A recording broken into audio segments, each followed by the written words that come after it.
All right, yeah, we're going to hop into the game, and keep in mind this game is actually really significant. First place for the entire tournament is an actual 10K, so you're going to get in there with $10.5 thousand. Second place, it's 6.25, so there's a lot of money on the line, and only one of these teams gets it. So moving into the grand finals, it's Complexity taking on LoLPro, and you do notice that not only is Jinte kind of subbing in there in the mid lane, it's going to be Gamers subbing in for a little bit of, I feel like that substitution is going to be a little bit more, as Jackie has been kind of the carry for LoLPro. Brings a lot of experience, but if you got a chance to watch the quarterfinal matchups, good sweet lord, Haunter carries pretty hard. Haunter, you give Haunter Mundo, you probably lose the game. That's what we saw yesterday. Haunter. And then Tryndamere. The Tryndamere, the Mundo, I think even Shyvana is a champion that if you give it to him, he'll take you out, he'll win the game, and it's your own fault for giving him one of those champions. We haven't actually seen Mundo banned out yet. I would hope that is Complexity's last ban. No, it's Shyvana instead. They better first pick that guy, because if not, they're in for some pain. You know, even in the Battle of the Atlantic, we saw a little bit earlier on, Dr. Mundo didn't actually draw that many bans. He was almost always played, and then he almost always won. And so, to me, that would be some synergy, but not going to see that here tonight. The only difference is, one of the consistencies for Complexity is they will ban Sivir every single game. Now, their first pick this time, and without banning that champion, I'd expect to see that as the first pick. Sivir is amazing, but she has been recently nerfed. This is 3.15, not 3.14, so the spell shield a little bit shorter, a little bit weaker of a champion, and it looks like that might be that nail in the coffin to go ahead, take her from first pick, first ban, to something a bit more balanced, as Mega Zero does lock in Riven. Yeah, so best Riven NA is going to be up there in the top lane. Like you mentioned with the Sivir nerfs, there's also Lucian nerfs, and while we did see the culling come out last game, might not see that here, as Jinx, Ezreal, both really coming into their own. So really excited to see kind of a mix-up to the top 3 AD carries that you're more used to seeing, as there have been some changes in that department. A couple of changes that we've seen in the jungle, though, have been kind of Heaven Time versus NinjaKen. NinjaKen coming in mid-season for a lot of Mortis, so he did depart the team, and with no Nocturne ban, that sets him up for his favorite champion. Now, the Teemo may not be a Teemo. We'll get some confirmation if Teemo is Teemo, because Teemo is quite often not Teemo. As some players do not own every champion, so they'll have to use a substitute, and Teemo is one of the common substitutes. Used to be Karma a lot, but she's actually viable now, can be used, so no longer her. I remember back when Evelyn was a placeholder, and now all of a sudden she's super good, and I'm like, okay, well, fine. But Teemo, he does actually had a 100% win ratio in NACL for the longest time, as Rux won a game top lane with him, and then he was played mid, and it's down to 50%, and hopefully we'll see that steadily decline, but hopefully we won't actually see any more of that, as Heaven Time locking that in, while Gamers... a little bit of a mystery roster there, still probably does not include Teemo. We might even have a rework after this anyway, depending on who gets what servers and whether or not there's some lag involved. We'll sort all those issues out behind the scenes. Tristana, we haven't actually seen all that much left. We were being made fun of by our production guy in our ears. Anyhow, we see Tristana, we see Thresh, the double T coming out bot lane. Now, with Lucian and Sivir being nerfed and Jinx being banned, I talked to Sneaky a couple weeks ago from Cloud9, and he told me that is the trifecta of like top ADs. So now we see Tristana being picked up, because now that the other two have been nerfed, all of a sudden there's a lot more pliability. You can put someone like Tristana in the bot lane, and it won't just die to the heavy pressure of someone like Lucian or Sivir. Now this means that Ezreal, like you said, has really picked up pace, so I would not be surprised to see LOD lock him in, as he has just done so. His early level game damage means he can just completely trash a lot of people, as Mystic Shot is so much damage. And in general, it's just a really solid and relatively safe AD.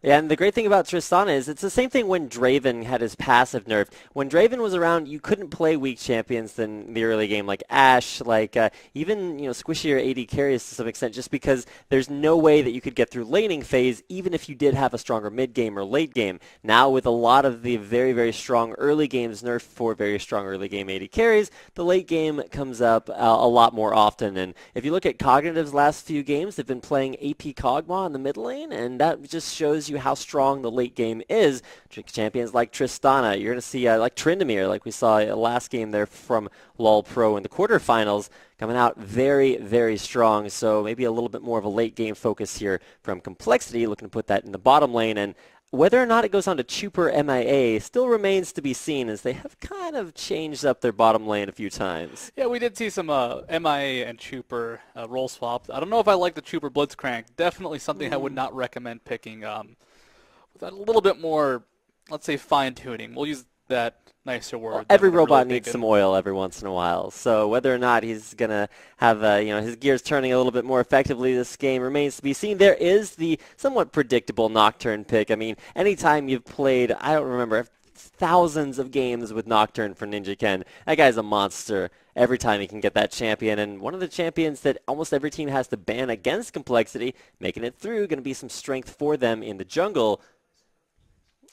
Does look like Teemo is actually a placeholder for Ziggs. At least that's the word I'm getting, and we'll have to see with the remake whether or not that is the case. Probably will be, and I like Ziggs a lot. We saw him in the previous series.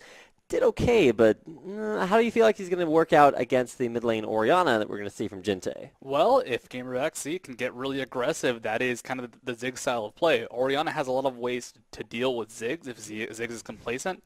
You know, you toss a shield on yourself, you move forward, throw out auto attacks. Ziggs doesn't have a good response, level 1, level 2. But once you get towards level 4, level 5, as Ziggs gets a bit more, he tosses out more bombs, pushes harder than Orianna can. There's a whole lot of good options where Ziggs can really punish Orianna until she gets a lot of wave clear or a blue buff. And now we're going to take a little bit of time to set things up and get right back into the game. Shouldn't take too long before we get into our first game of the second best of 3 in the semifinals. Now, both of these teams know no matter who wins this series, they're going to be going up against Team Coast. And remember in the first Super Week thread, people are like, okay, who's going to make it through this crazy set of 16 games over 2 days? Who's looking good going into the playoffs? Team Coast is right on top of the list, both literally and figuratively going into the playoffs.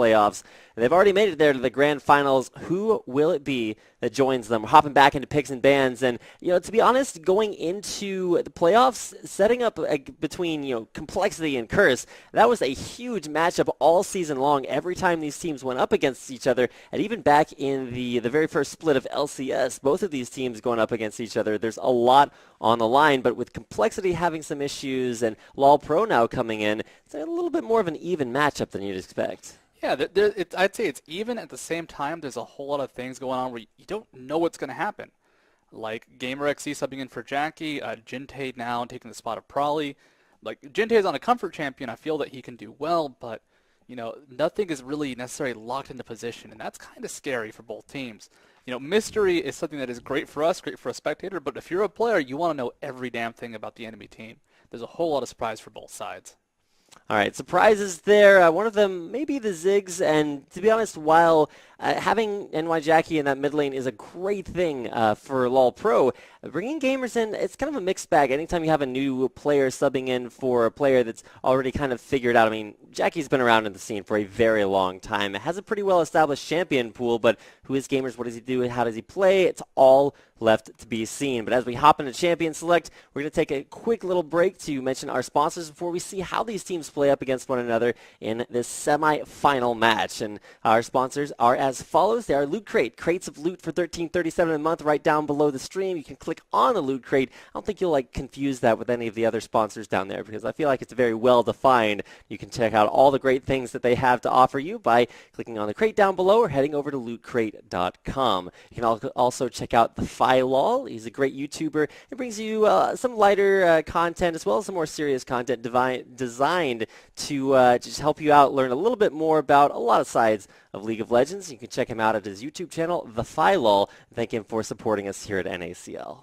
We've also got LOL Chat, which is a pretty cool phone app you can use to communicate in the League of Legends client without actually having the League of Legends client open. Something that, sometimes your computer might be off, but your laptop might run out of juice, got to talk to people still. And of course, we've got Phoenix Peripherals, who have just incredibly powerful, high-crafted peripherals. You should check them out. We've got a link down below. We've actually sold out of a lot of their equipment, so check them out, and they'll be restocking soon. With that, we'll be heading into the game. We'll see you guys in a bit. Welcome back, ladies and gentlemen, to the North American Challenger League Season 1 playoffs. We're here in the semifinals for our second semifinal match of the night. It's Complexity, your team in the blue, taking on their opponents. It's Team Curse. Subbing in here, of course, is LoLPro. And, of course, Jackie, kind of the backbone of the team for so long, being replaced here by Gamer. It's going to be a little bit of a mixed bag. We'll have to see what he brings with the Ziggs mid lane versus Jinte, the new mid lane there for Complexity, playing his Orianna. Now both teams going relatively defensive. We do see some grouping coming out bot lane for LoLPro, trying to poke around, see if somebody does stick their head out.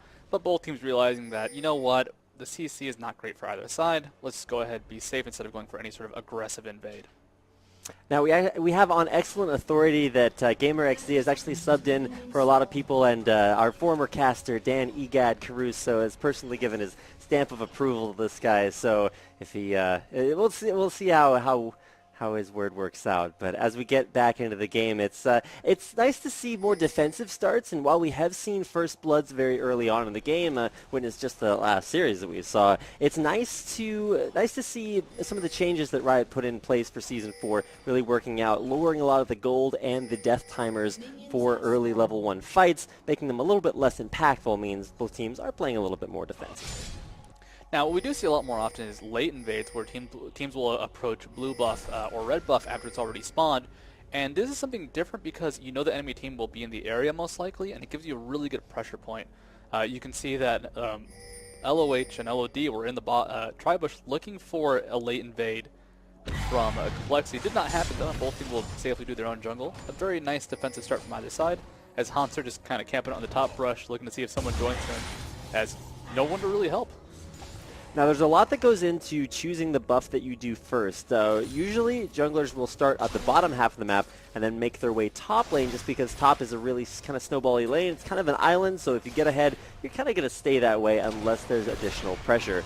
But with both junglers starting at the blue buff, what they're looking for is a quick trip through the jungle and then saving that red buff for last so that they can not only get that level 3, but have that aggressive buff to get some early ganks off. So it'll be nice to see where they decide to put their early pressure. You can see Ninjaken's Nocturne is actually taking a trip full clear through the jungle, takes down wolves, now doing raids, and it's going to hit level 4 through his first trip through that jungle. Heaven Time's just going buff to buff and actually did wind up taking out a Wraith camp on his way through to the red. But as a pause comes in here for a little bit, we'll have a chance to talk about a few more things other than just the jungle. For example, in the bot lane, you can see that MIA and Trooper, they took a lot of early harass. You know, Mystic shots did kind of peg him in the face.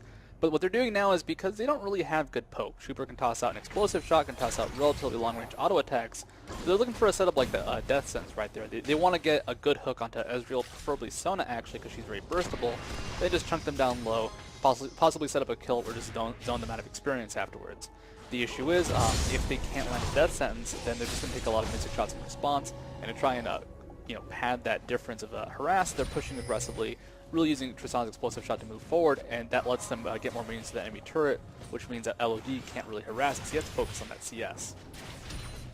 Bottom lane, MIA and Trooper. It's a lane that's been back and forth for Complexity. There's actually Flay into Death Sentence. LOD getting locked up. There's actually a healing direction there as Trooper puts down some damage, takes a little back in return. MIA kind of low, but will have a health potion there, and starting with that Relic Shield into Targon's Brace will give him a little bit of extra sustain for Trooper while he uses those health potions to get himself back in the game. Now, it is actually difficult for MIA to reliably give gold from that Targon's or the Relic Shield because he's not melee, so he doesn't have that melee execute.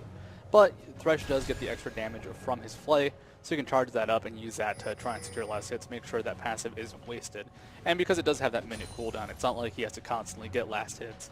It's something that is relatively safe and still gives him good income. And it's a pretty neat pickup. You normally don't see a whole lot of Targons, especially on ranged champions, but he's just looking for that tankiness, looking for that gold share. You can see that LoLPro actually zoning out that bottom lane of Complexity. They're playing very aggressively, do have the minion wave pushing forward, so it's going to be nice to see Ninjaken in the area. We'll have to see if Complexity can make use of that.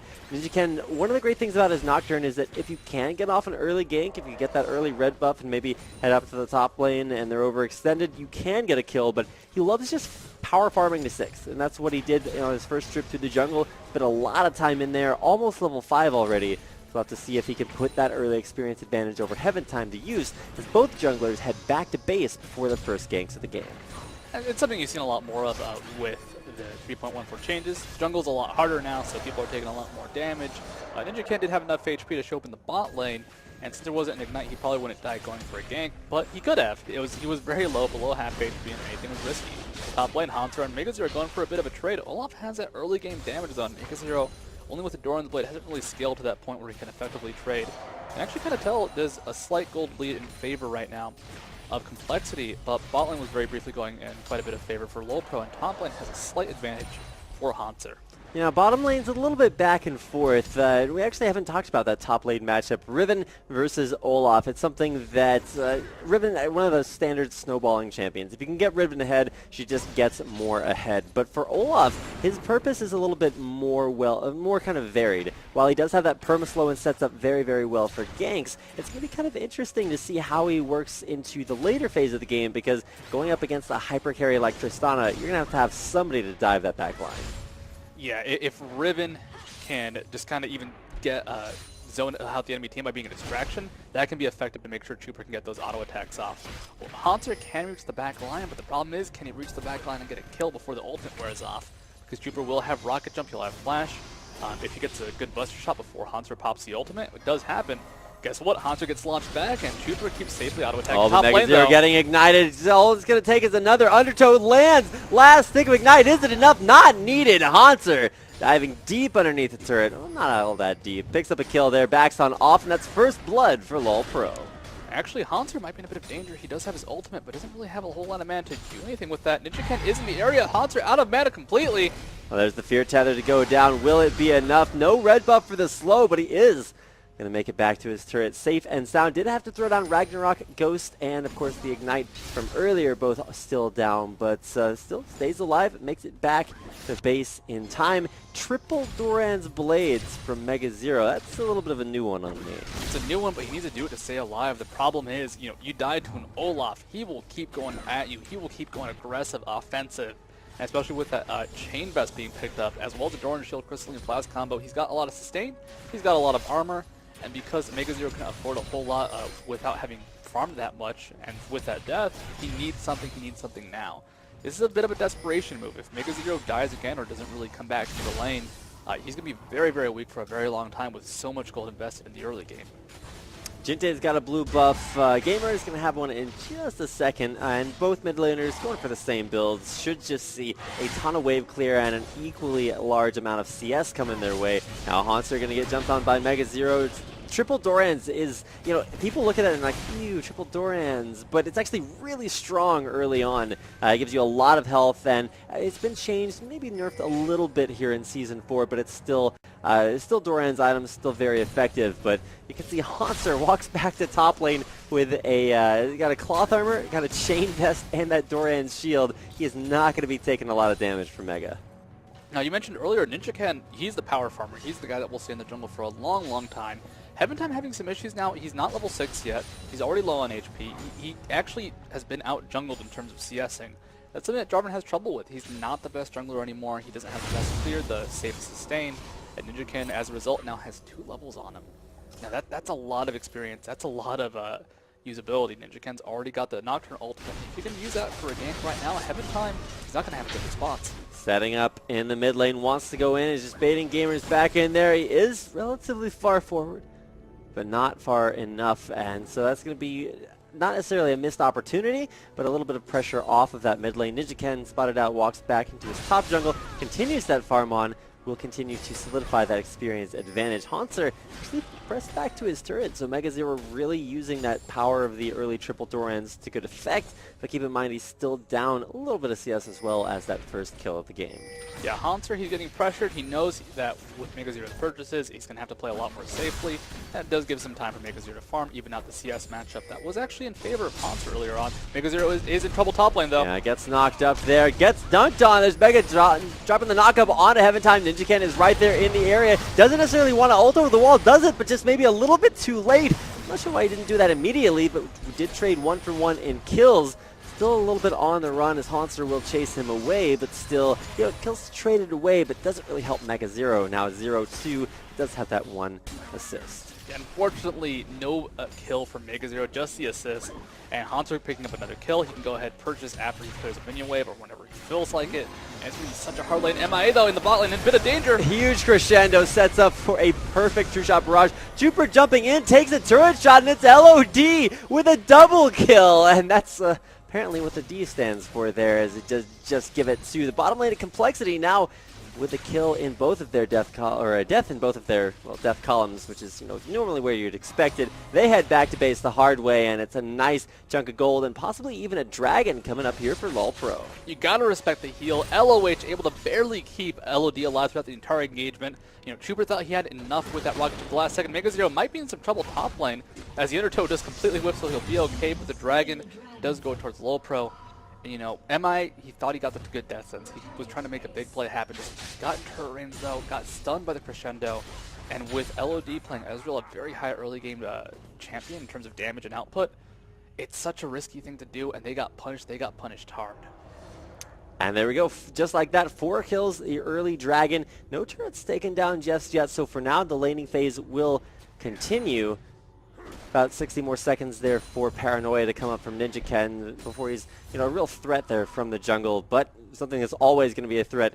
Heaven Time looking to put some pressure there, maybe on mid, just drops a ward back into his own jungle, and with Gamer going back to base, you can see he's dropping out a little bit in CS, but nothing too significant. What is significant is going to be that bottom lane, as LOD up about 20 CS, has 2 kills, has a Bloodthirster first, and does get death sentence. There's the flay backwards, a lot of damage, but a true shot barrage. Arcane shift back to just keep himself alive, and with the sustain from Lopali down there, this is going to be a positive trade once again for LoLPro. Now, the thing is, LoLPro, like you said, he can sustain quite quickly. LOD does have a lot with that Bloodthirster.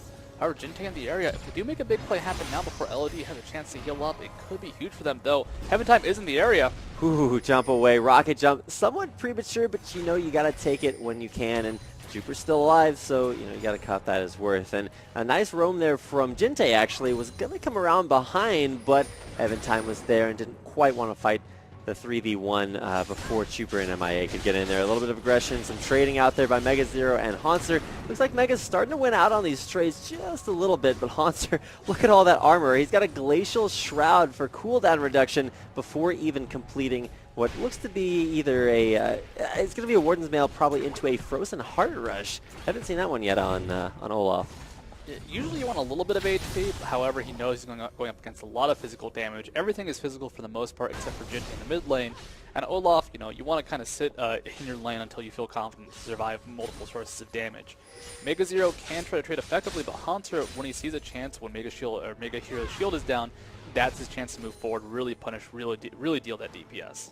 Mega Zero is playing kind of scared. You can see him going aggressive, wanting to punish Haunter under his turret, but backing off and not really knowing exactly where Heaven Time is right now. Now, with Ziggs leaving lane, that's a good indication, hey, he's going to be in the bottom half of the jungle on the blue buff, but while he's going back to base right now, that's not something that Complexity know exactly yet. Haunter still trading up there with Mega Zero, but while he may drop down in health, he's going to be able to sustain that back with the effective health from his shield as well as that Vamp Scepter, giving it a little bit more sustain in lane. Warden up that Tri-Brush. He's going to stay safe for now. Now, bot lane, it looks like it's way in favor of LOD. He does have a gold advantage. However, despite that, there's a lot of CS MIA is actually given to Chuper with that Relic Shield. Now it targets Braves. Ninja Ken was in the area, possibly could have gone bot lane for a gank, but the problem is going up against both a Sona and Ezreal. Sona with a Crescendo, if it lands on MIA or Chuper, that's a lot of missed damage for that initial gank.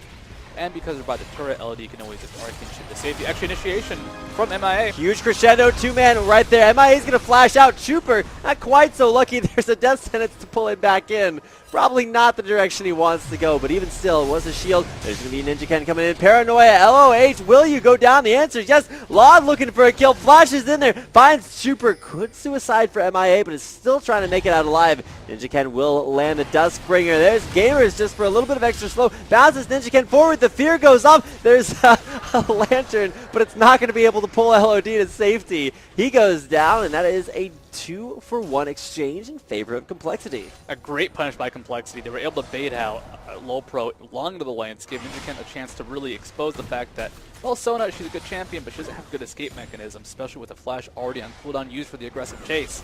You gotta give credit to LOD, try to make a lot happen in the end there, was able to pick up 2 for at least make it a 1-for-2 rather than a 0-for-2. But, you know, Ninja Ken getting farmed. Nocturne is someone who, he won't necessarily run out of control in the game. He's relatively controllable because you don't really build a lot of DPS.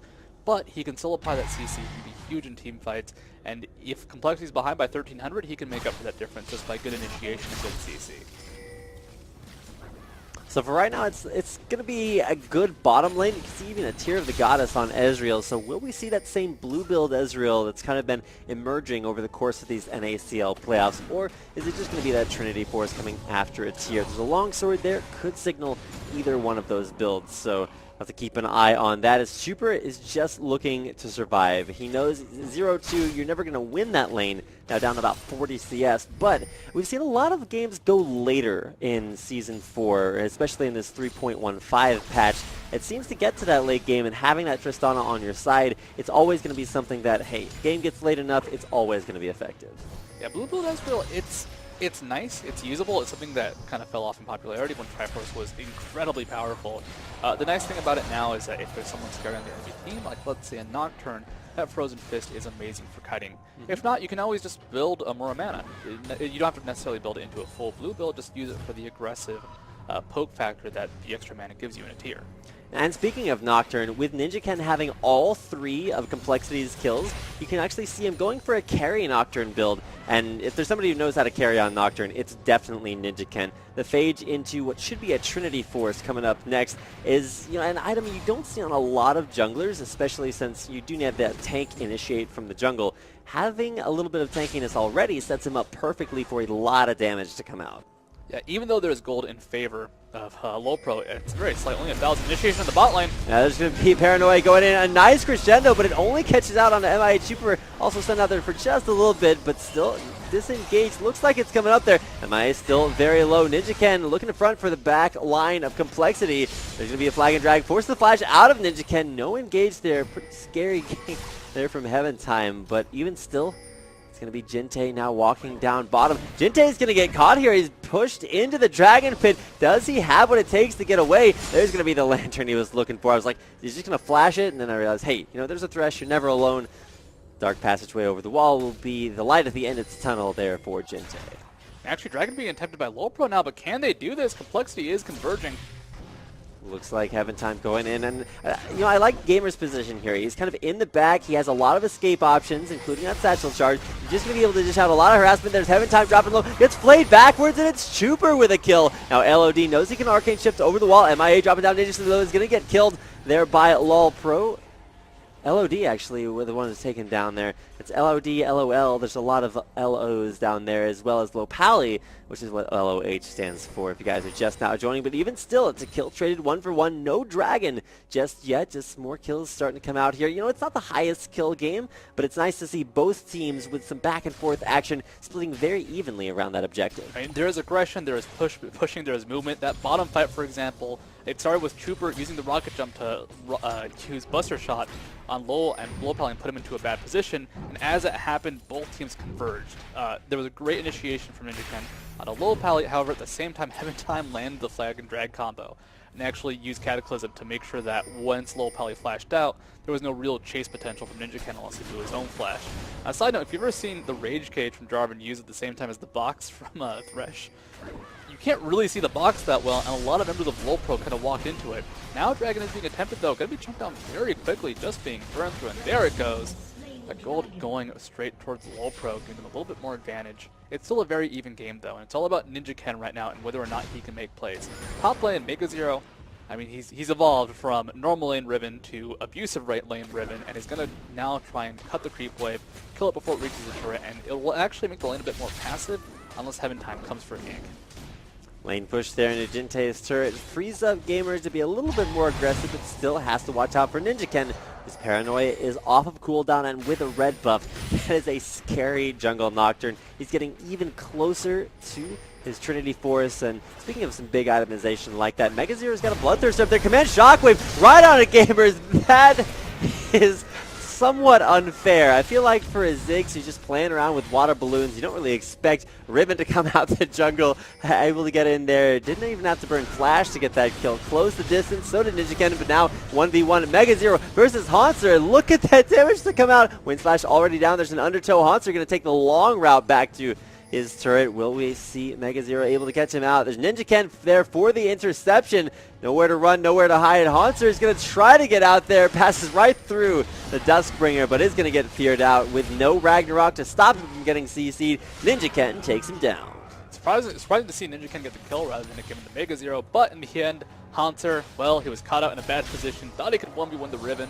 However, Riven has damage, which is almost defensive for her, and that death barely misses LoLPro. You know, I feel like I've seen that same death sentence hit at that same angle. Sometimes it's just sometimes it like swings around. It's yeah. heat-seeking. It just latches on to people, but apparently LoLPro's Sona is not quite hot enough to make it seek on out there. Mega Zero is starting to dish some turret damage down, and I like the decision to give the kill over to Ninja Ken. Just to, you know, he's snowballing super hard, giving him more kills, sets him up for that very early Trinity Force, and a ton of damage to come along with it. A lot of damage down onto the mid turret as well as the top turret. So Complexity, they've taken the first turret of the game. They haven't taken any other global objectives, so these turrets are really going to be what's going to get them back up there in that gold count. And they get the lead. There we go, evened out. Now 2-0 for LoLPro. Complexity, they had a weak early game. Heaventime actually in a lot of danger now. Yeah, Heaventime's kind of dead. Mega finds him in the jungle, just going hunting, takes him down. And now it's actually fighting a 2v1. It looks like he's going to have to take the dark passageway over the wall, takes it out. MIA there once again, saving it out there. And MIA's love, MIA's life, and will keep the rest of his team alive. Now up in gold, up in kills, up 2 turrets. The only thing they're down in is dragons, which Curse has had, you know, a pretty good job controlling him. Did LOD just miss that Mystic shot? He was barely out of range. MIA was a little bit safer in going home. Did not get that interrupted. This mid turret in a bit of danger though at about half HP. He was really good. Actually, flash crescendo. There's going to be a crescendo. Mega Inferno Bomb. Doesn't get much easier than that. And that was all set up by Jintei missing those last 3 caster minions that tanked up the turret and allowed that. Oh, the Flash Flay box. Death Sentence finally will connect. Doesn't break the walls of the box. There's actually be Paranoia coming in there as well. LoLPro is getting dropped low. Will get taken down even after the Summoner Hill. The reset's coming out from Chuper there in the very back. Flay to catch on. Gamers tries to bounce himself out there. It's taken down by some anti-aircraft fire. It's a 1 for 2. Favor of Complexity. Right, Ninja Ken, he's got a Triforce finish now. This means if he uses the Paranoia, he gets in there, his burst is phenomenal. He'll just take you down right quick. And with that, Ninja Ken just looking powerful. If you can just keep using that ultimate on cooldown to pick up kills, they will just keep snowballing Complexity out of control. Now 9-7, 2-kill advantage, but now 1,500 gold in their coffers. Haunter up top lane, he got those early kills, but it hasn't really paid off. He just can't beat Mega Zero in a 1v1. He's got a lot of mitigation, a lot of defensive stats, but not a lot of raw HP, and his offense just not that strong right now. Mega Zero able to very effectively trade. Haunter, well, he got the kills. Not a whole lot came from it, though. Well, Haunter's relying on vicious strikes to sustain in lane. Mega Zero's got a fully stacked Bloodthirster, and even though he did have to go those triple Doran's blades to sustain in lane, he's up in CS, he's picked up a couple of kills of his own, and has really come back from that early 0-2 start, as no longer Mega Zero kills, as he has come back solidly up there in that top lane. Mid lane is actually going really well for Complexity too, as they have about a 20 CS advantage there. Every item that you'd expect to see on a mid-game Orianna is there. For LoLPro, they have a huge bottom lane, but it literally doesn't get easier to dive the bottom lane than having a Nocturne. You click on Ezreal, there's no amount of arcane shifting that's going to get you out of that one, and especially with a damage build so early on from Ninja Ken, that's going to be really rough for LOD to deal with. Yeah, Ninja Ken is at a point where he doesn't necessarily need to get the fear because his raw damage output is insane. Triforce is a great item on Nocturne just because that initial Umbra Blades passive proc on his auto attack will just tear through people very, very quickly. Now, blue buff being contested by Complexity, they know that LoLPro wants it. It's huge on Ziggs. Gamers denied it. That's actually a lot of poke, a lot of sustained damage being denied from him. This is not a lot of response from LoLPro. They know they can't fight right now. Now with Complexity, once again around that dragon. This could be the first dragon of the game there for Complexity. They're going to push out the waves first, really do a good job at setting up for it. Up in about 30 seconds, the push continues. LoLPro will counter that mid lane as Mega's just going to take himself away some rays. Ninja Ken, bottom lane there with Chuper. Forms a little bit of an interesting duo as MIA is kind of forsaken that bottom lane for Jintei, forming some stronger bonds up there as Complexity not really too concerned with that dragon just yet. They've already pushed out both of the lanes, gives them a long way to go, but now it's Heaventime. Doesn't want to give away that 2-0 dragon lead to Complexity just yet. 5 members strong from both sides. I mean, LoLPro, they have some decent team fight. Ziggs has a lot of AoE damage. Hanser can reach the backline. The question is, do they have the items? Will Ninja Can just blow up LOD and Gamers in the backline? If they can't protect Gamer, if Ziggs can't get that sustained damage out because there's a big Nocturne just turning him to pieces, well, all the gold he has doesn't really matter. A couple of things really do matter. No, Ninja Ken going in is going to drop Paranoid very early on. Heaven Time's going to lock up pretty much only Ninja Ken as there's a huge Mega Inferno Bomb. Mega Zero very low as well, but Super on a killing spree jumps back in on a Gamer's crits to come down, but it's not enough. Gamer will get away, but it's a 3-for-0 devastating team fight there. Looks like it actually could continue. Slow there from the command dissonance from Jinte won't be enough, but a turret to fall there is Complexity looking for their 4th turret of the game. They're going to pick it up. MIA will survive that last turret shot, taken down very, very low, and that Dragon going to be going towards Complexity. With that last fight, I mean, Complexity just jumped on them. The ball, the command shockwave, I believe it wasn't even used. It's still available on Jinte. But Ninja Ken, with his high burst damage and the high follow-up damage from both MIA and Super's auto attacks, as well as Mega Zero once he got into the fray, you get those broken wings hipping and hopping all over the place. It's so much AoE damage, and it's so bursty that it's hard to respond to. I mean, Heaven Time tried to contain this by going for a Cataclysm and offensive burst, where we just kept the enemy team contained in the Cataclysm, but it did not work. They focused him down, and by the time he died, at that point LOD was gone, at that point LOH was gone.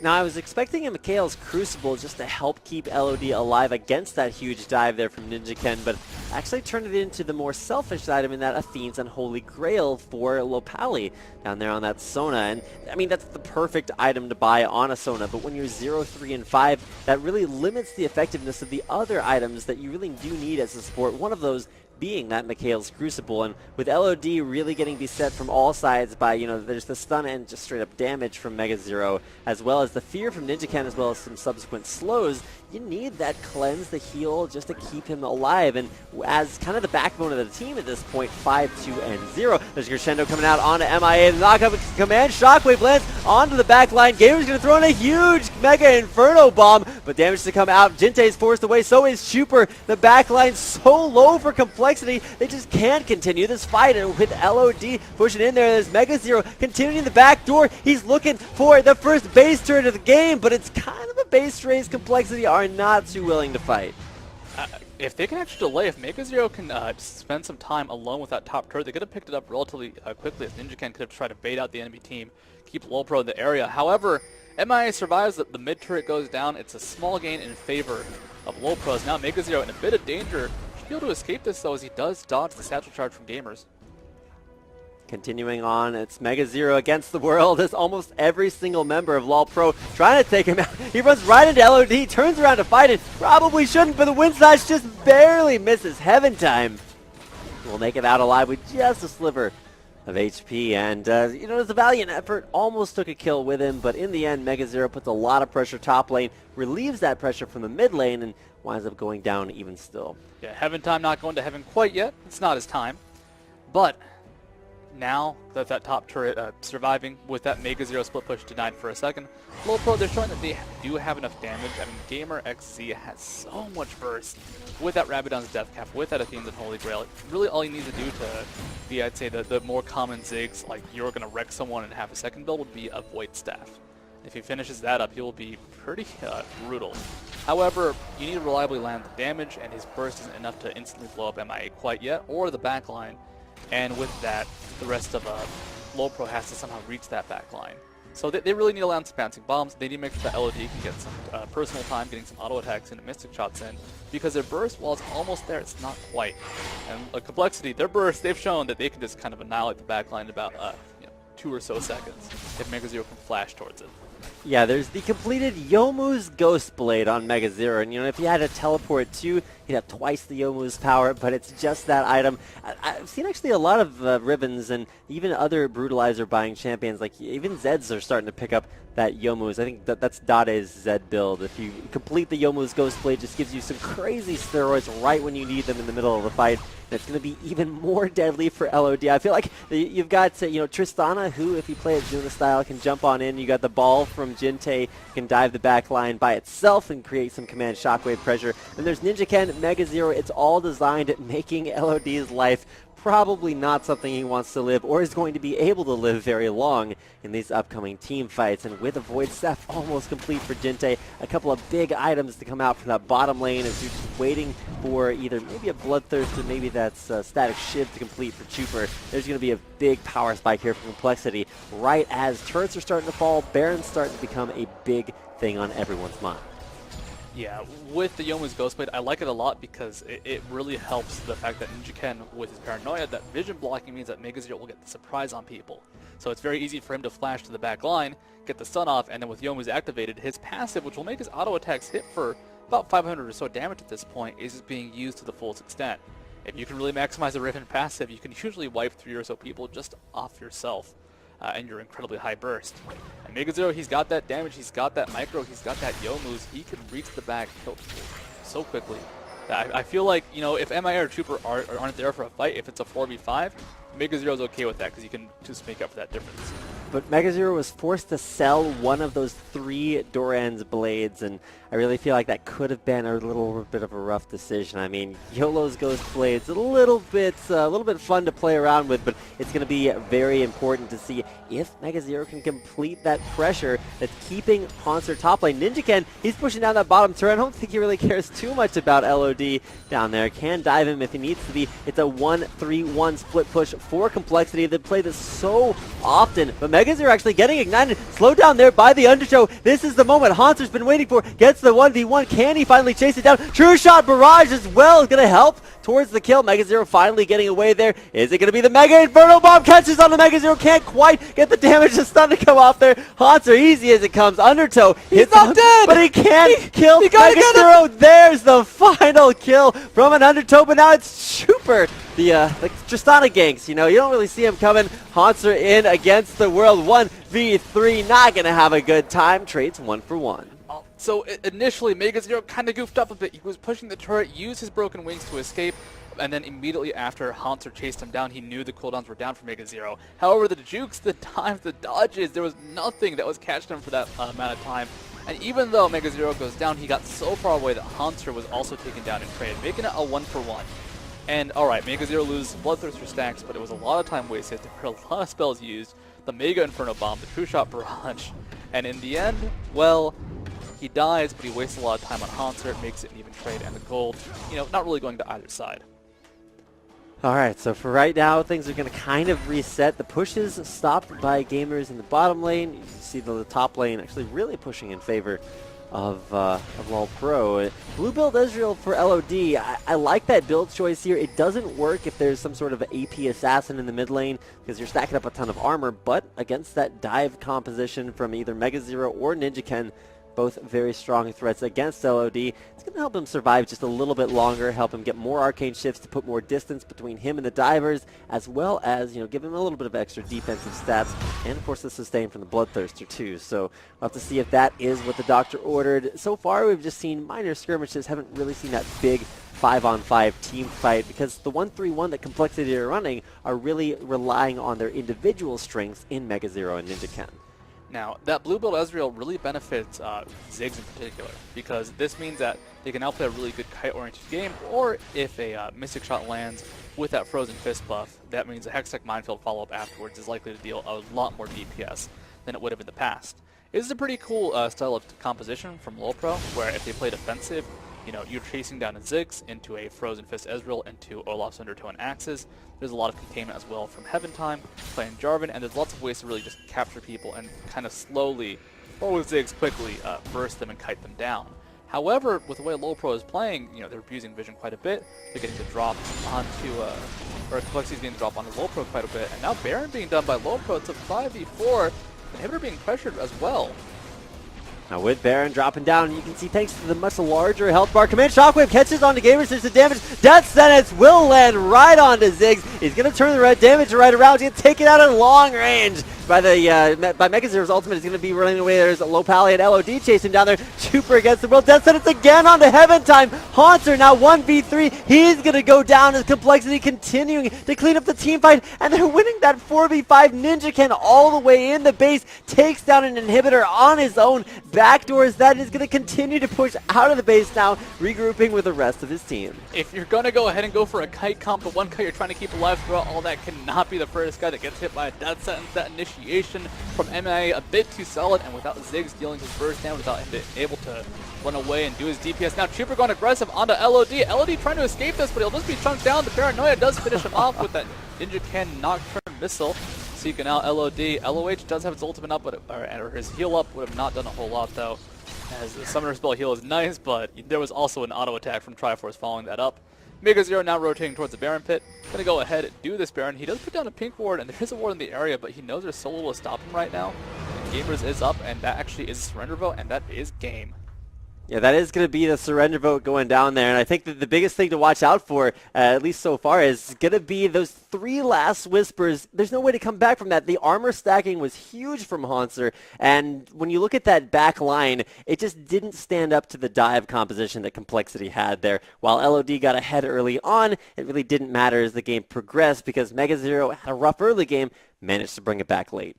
I mean, unless he started second Warmogs, the damage from MechaZero was just tremendous.